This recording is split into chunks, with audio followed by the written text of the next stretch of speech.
ಯುಗಾದಿ ದಿನವೇ ದೇವಾಲಯದ ಮುಂದೆ ಇದೇನಾಯ್ತು? ಅಮಾವಾಸ್ಯೆ ರಾತ್ರಿ ದೊಡ್ಡ ಕಲ್ಲು ಇಟ್ಟು ನಿಂಬೆ ಹಣ್ಣು ಇಟ್ಟಿದ್ದೇಕೆ?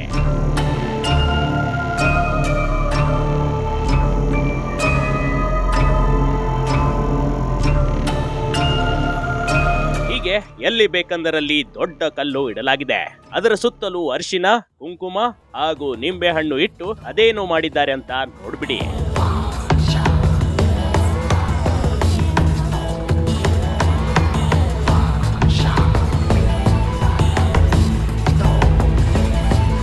ಯುಗಾದಿಯ ಅಮಾವಾಸ್ಯೆಯ ದಿನ ಕೆಲ ಕಿಡಿಗೇಡಿಗಳು ದೇವಸ್ಥಾನದ ಮುಂದೆಯೇ ವಾಮಾಚಾರ ಮಾಡಿ ಹೋಗಿದ್ದಾರೆ ಕಣ್ರಿ. ಅಂದ್ಹಾಗೆ ಇದು ಚಿಕ್ಕಮಗಳೂರು ಜಿಲ್ಲೆ ಕಳಸಾ ತಾಲೂಕಿನ ದಕ್ಷಿಣ ಕಾಶಿ ಕಳಸೇಶ್ವರ ಸ್ವಾಮಿ ದೇಗುಲ. ಇದೇ ದೇವಾಲಯದ ಮುಂದೆ ದೊಡ್ಡ ವಾಮಾಚಾರ ನಡೆಸಲಾಗಿದೆ.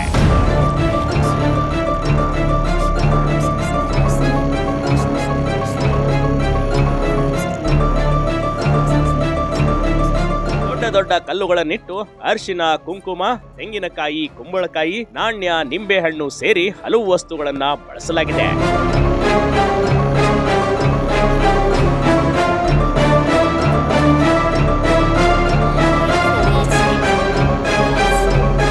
ದಿನವೇ ದೇವಾಲಯದ ಎದುರು ವಾಮಾಚಾರ ಕಂಡು ಸ್ಥಳೀಯರಲ್ಲಿ ಆತಂಕ ಮೂಡಿಸಿದೆ. ಹಾಗೆ ಇದನ್ನ ಮಧ್ಯರಾತ್ರಿ ವಾಮಾಚಾರ ಮಾಡಿ ಹೋಗಿದ್ದಾರೆ. ಈ ರಸ್ತೆಯಲ್ಲಿ ಕತ್ತಲಾದ್ರೆ ಯಾರೂ ಓಡಾಡುವುದಿಲ್ಲ.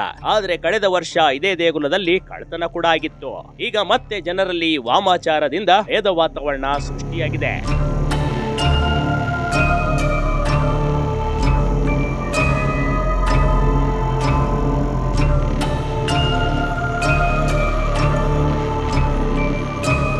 ಇದೇ ಮಾರ್ಗವಾಗಿ ಅಕ್ಕಪಕ್ಕದ ಹಳ್ಳಿಯ ಜನರು ಓಡಾಡ್ತಾರೆ. ಆದ್ರೆ ದೇಗುಲದ ಮುಂದೆ ಯಾವುದೇ ಸಿಸಿ ಕ್ಯಾಮೆರಾ ಇಲ್ಲ. ಹೀಗಾಗಿ ಮೂಢರು ಈ ರೀತಿ ಮಾಡಿ ಹೋಗಿದ್ದಾರೆ ಅಂತ ಸ್ಥಳೀಯರು ಹೇಳ್ತಿದ್ದಾರೆ. ಸ್ಥಳಕ್ಕೆ ಪೊಲೀಸರು ಭೇಟಿ ನೀಡಿ ವಾಮಾಚಾರ ಮಾಡಿದವರ ಹುಡುಕಾಟ ನಡೆಸಿದ್ದಾರೆ. Big TV Karnataka, Chikkamagaluru.